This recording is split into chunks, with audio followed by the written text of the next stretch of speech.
अगर पुलिस चाहे तो अपराधी को पाताल से भी ढूंढ सकती है। इसका बेस्ट एग्जाम्पल है सजनी मर्डर केस।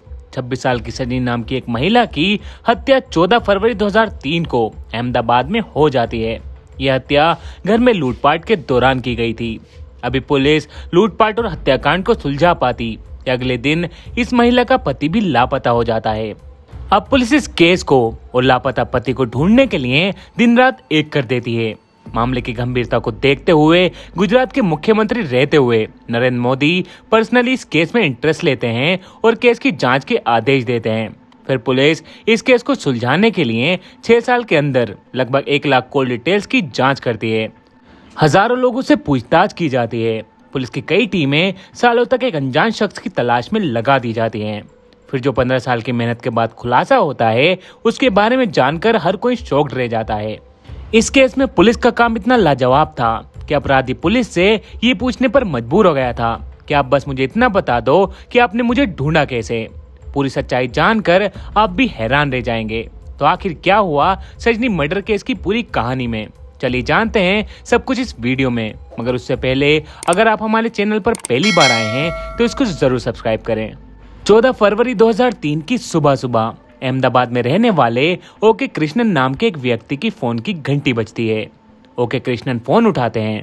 दूसरी तरफ से उनके दामाद तरुण कुमार की आवाज आती है, जो रोते हुए कह रहा था कि घर में बड़ी लूटपाट की वारदात हुई है और लुटेरों ने इस लूटपाट के दौरान उनकी बेटी सजनी की हत्या कर दी है। बेटी की मौत की खबर सुनते ही कृष्णन अपने कुछ रिश्तेदारों तथा पत्नी के साथ भागते हुए अपनी बेटी दामाद के घर जाते हैं। जब लोग वहां पहुंचते हैं तो देखते हैं कि घर का सामान बुरी तरीके से बिखरा हुआ है। सामने फ्लोर पर उनकी बेटी की लाश पड़ी हुई है, जिसके गले में दुपट्टा बना हुआ है। उसके बगल में ही उनका दामाद तरुण कुमार दहाड़े मारकर रो रहा है। इस स्थिति को देखते हुए तुरंत सजनी को पास के अस्पताल में ले जाया जाता है, मगर अस्पताल में उसे मृत घोषित कर दिया जाता है। अब तक इस मामले की जानकारी अहमदाबाद पुलिस को भी हो जाती है। पुलिस वाले भी भागते हुए क्राइम सीन पर आते हैं और मामले की जांच शुरू कर देते हैं। पहली नजर में ही ये लूटपाट के दौरान की गई हत्या का मामला लग रहा था। इसके बावजूद पुलिस वाले एक एक चीज की बारीकी से जांच करते हैं और घटनाक्रमों को समझने के लिए मृत महिला सजनी के पति तरुण से पूछताछ करते हैं। इस पूछताछ के दौरान भी तरुण दहाड़े मारकर रोता चिल्लाता रहता है।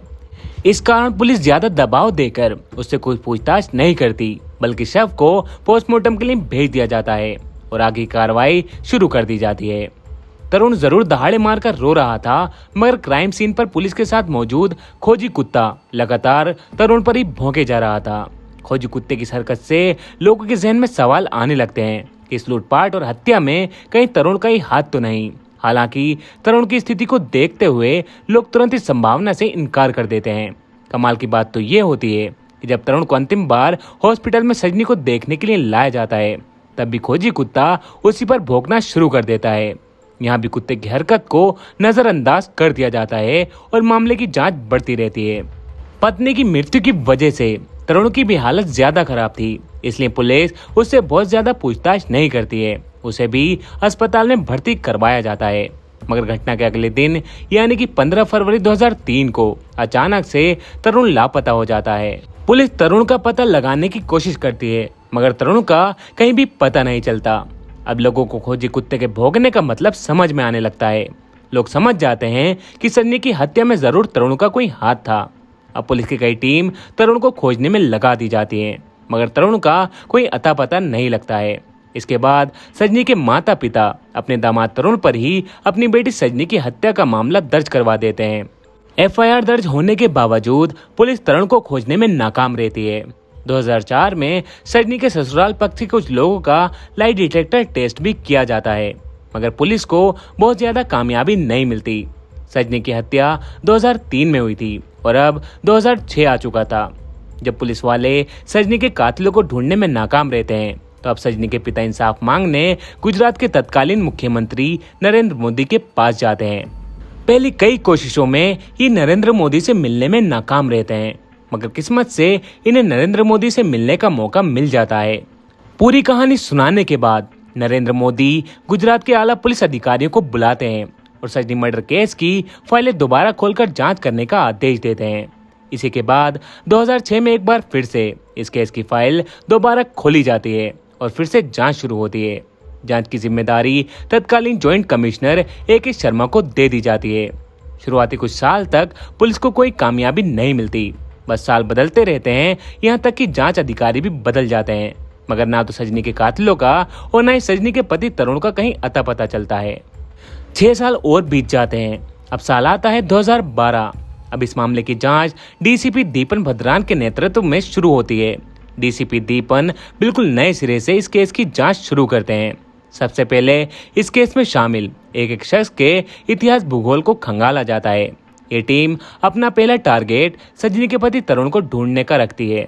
इसके पीछे की सोच ये थी कि अगर तरुण मिल गया तो बहुत से सवालों के जवाब यूं ही मिल जाएंगे। इसलिए अगले कुछ महीनों में पुलिस द्वारा करीब 1000 लोगों के प्रोफाइल की जांच की जाती है।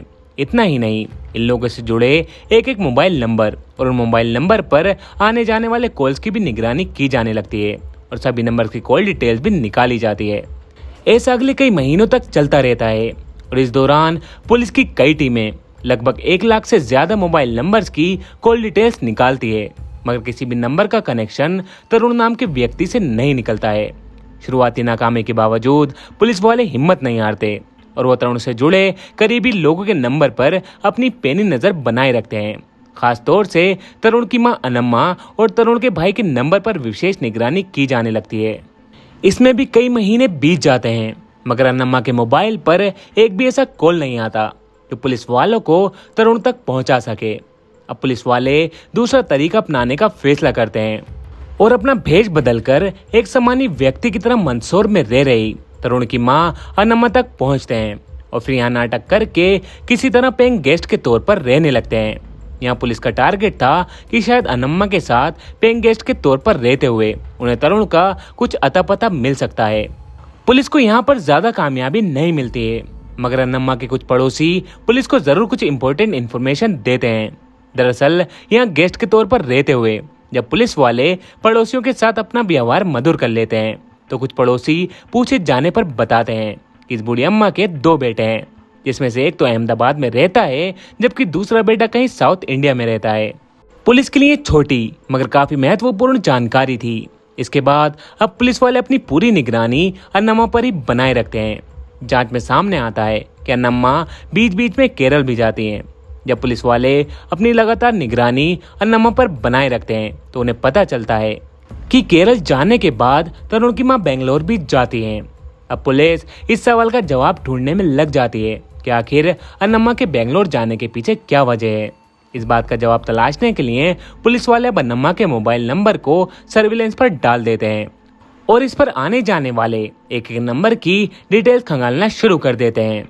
कई महीने तक नजर रखने के बावजूद पुलिस को अनम्मा के मोबाइल पर एक भी नंबर नहीं मिलता है। इसके बावजूद पुलिस वाले तरुण की मां के मोबाइल पर नजर बनाए रखते हैं। पुलिस वालों की मेहनत फाइनली एक दिन कामयाब होती नजर आती है। दरअसल एक दिन इनके मोबाइल पर एक अनजान नंबर से फोन आता है। जब इस नंबर की डिटेल्स पुलिस द्वारा निकाली जाती है तो पता चलता है कि ये नंबर किसी निशा परवीन नाम की महिला के नाम पर दर्ज है जो बेंगलोर में रह रही हैं। अभी पुलिस इस निशा परवीन की डिटेल्स निकाल पाती कि कुछ ही समय बाद एक लैंडलाइन नंबर से अनम्मा के मोबाइल पर फोन आता है। ये पुलिस के लिए एक बहुत बड़ा ब्रेक था। अब इस लैंडलाइन नंबर की डिटेल्स निकाली जाती है तो पता चलता है कि लैंडलाइन नंबर बेंगलोर में ओरेकल इंडिया प्राइवेट लिमिटेड नाम की मल्टीनेशनल कंपनी के नाम पर दर्ज है। अब पुलिस की एक टीम ओरेकल इंडिया कंपनी के ऑफिस पहुंचती है। इस कंपनी में लगभग 35,000 कर्मचारियों का डेटा था। पुलिस एक एक करके सभी कर्मचारियों का डेटा चेक करती है, मगर उसमें से एक भी कर्मचारी का नाम तरुण नहीं था। अब पुलिस वाले दूसरा तरीका अपनाते हैं और तरुण की वर्षों पुरानी फोटो लेकर कई लोगों को चुपके से इसी ओरेकल इंडिया के ऑफिस के इर्द गिर्द खड़ा कर दिया जाता है तथा ऑफिस में आने जाने वाले एक एक व्यक्ति पर नजर रखने को कहा जाता है। कई दिनों की मेहनत के बाद फाइनली एक व्यक्ति दावा करता है कि इस फोटो में दिख रहे शख्स की तरह एक व्यक्ति को उसने इस बिल्डिंग में देखा है।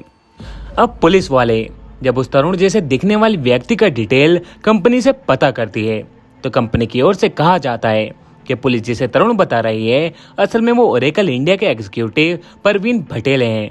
पुलिस को समझ आ जाता है कि यहाँ तरुण अपनी पहचान बदल कर रह रहा है। पुलिस के लिए ये जानकारी बहुत बड़ी थी। अब अहमदाबाद क्राइम ब्रांच की टीम जल्द से जल्द छापा मारकर तरुण को पकड़ना चाहती थी, मगर पुलिस अपना ये प्लान बदल देती है, क्योंकि उन्हें लगता है कि अगर तरुण को इस बात की भनक लग गई तो वह लापता हो सकता है। इसलिए अब तरुण को पकड़ने के लिए सिर्फ क्राइम ब्रांच के एक अधिकारी इंस्पेक्टर अनिल चौधरी को सिविल ड्रेस में ऑफिस के अंदर भेजा जाता है। इस दिन तरुण नाइट ड्यूटी कर रहा था। Inspector Anil Chaudhary civil dress में सीधे तरुण के कैबिन में जाते हैं और बिना कुछ कहे हेलो मिस्टर तरुण कहते हुए उसकी तरफ हाथ बढ़ाते हैं। 15 सालों में पहली बार किसी ने उस शख्स को तरुण कहकर पुकारा था। तरुण नाम सुनते ही सामने वाले व्यक्ति के होश उड़ जाते हैं और वो पसीने पसीने हो जाता है। हेलो मिस्टर तरुण सुनते ही सामने वाले शख्स ने अपना हाथ इंस्पेक्टर की तरफ बढ़ा दिया था। इससे कन्फर्म हो गया था कि सामने मौजूद व्यक्ति असल में तरुण है, जो प्रवीण भटेले के तौर पर कंपनी से जुड़ा हुआ है। तरुण की पहचान होते ही इंस्पेक्टर अनिल तुरंत नीचे मौजूद अपनी टीम को खबर करते हैं और तुरंत वो तरुण से कहते हैं कि अब तुम्हारा खेल खत्म हो चुका है, चुपचाप मेरे साथ चलो। तरुण समझ चुका था कि 15 साल तक जिस पहचान को उसने छुपाए रखा पुलिस ने उसका पता कर लिया है, इसलिए वह बिना किसी विरोध के पुलिस के साथ चलने लगता है। चलते हुए तरुण बस पुलिस को एक सवाल का जवाब पूछता है कि आप मुझे बस इतना बताएं कि आपने मुझे कैसे ढूंढा। 25 अक्टूबर 2018 को तरुण को गिरफ्तार करके अदालत के सामने पेश किया जाता है, जहां से आगे की पूछताछ के लिए उसे पुलिस के हवाले कर दिया जाता है। अब पुलिस पूछताछ में कई चौंका देने वाले खुलासे होते हैं। पुलिस सबसे पहले 15 साल पहले मरने वाली सजनी के बारे में तरुण से पूछताछ करती है। इस बारे में खुलासा करते हुए तरुण बताता है कि दरअसल घर में कोई चोरी नहीं हुई थी, बल्कि सजनी के साथ शादी करके वो खुश नहीं था। वास्तव में तरुण का लव अफेयर किसी और के साथ चल रहा था, मगर परिवार वालों की बातों में आकर वो बैंक में काम करने वाली सजनी नाम की लड़की से मिलता है और फिर 2002 में सजनी से शादी कर लेता है। बहुत जल्द वो शादी से ऊब जाता है और फिर वैलेंटाइन डे के मौके पर अपनी गर्लफ्रेंड से वादा करता है कि वो उसे एक बहुत बड़ा गिफ्ट देने वाला है। इसी के बाद वो अपनी पत्नी की दुपट्टे से गला दबाकर हत्या कर देता है। इसके बाद वे घर का सारा सामान इधर उधर बिखेर देता है और फिर घर में लूटपाट का नाटक करता है। पहले तो पुलिस का खोजी कुत्ता तरुण पर शक जताता है। इसके बाद पूछताछ और शुरुआती जांच में शक की सुई तरुण की तरफ ही घूमने लगती है।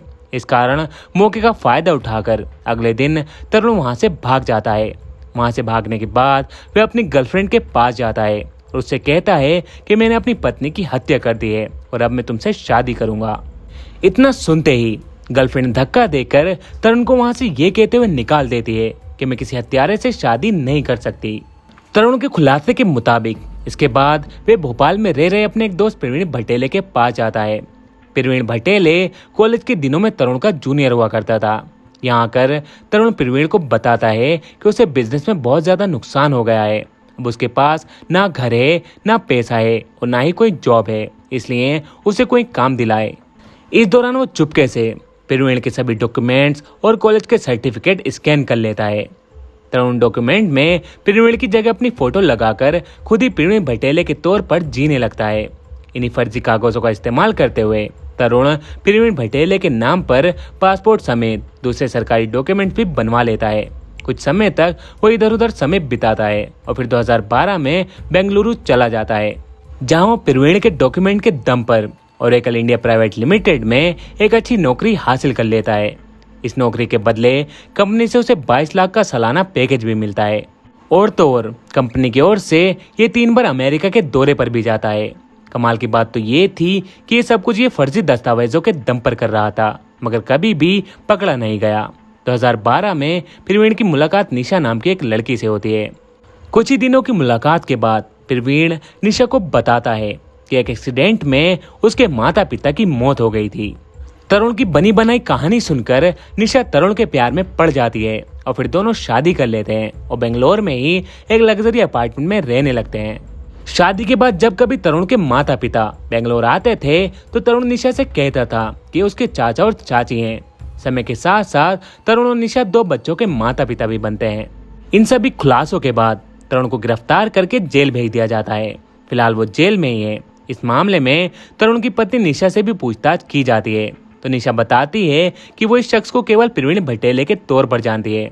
फिलहाल केस की बात करें तो कभी लाखों की नौकरी करने वाला तरुण जेल की हवा खा रहा है। अपनी गिरफ्तारी के बाद से लगातार वो अलग अलग ग्राउंड पर बेल की अपील करता रहता है, मगर उसे किसी भी अदालत द्वारा बेल नहीं दी गई। फिलहाल वो जेल में ही है।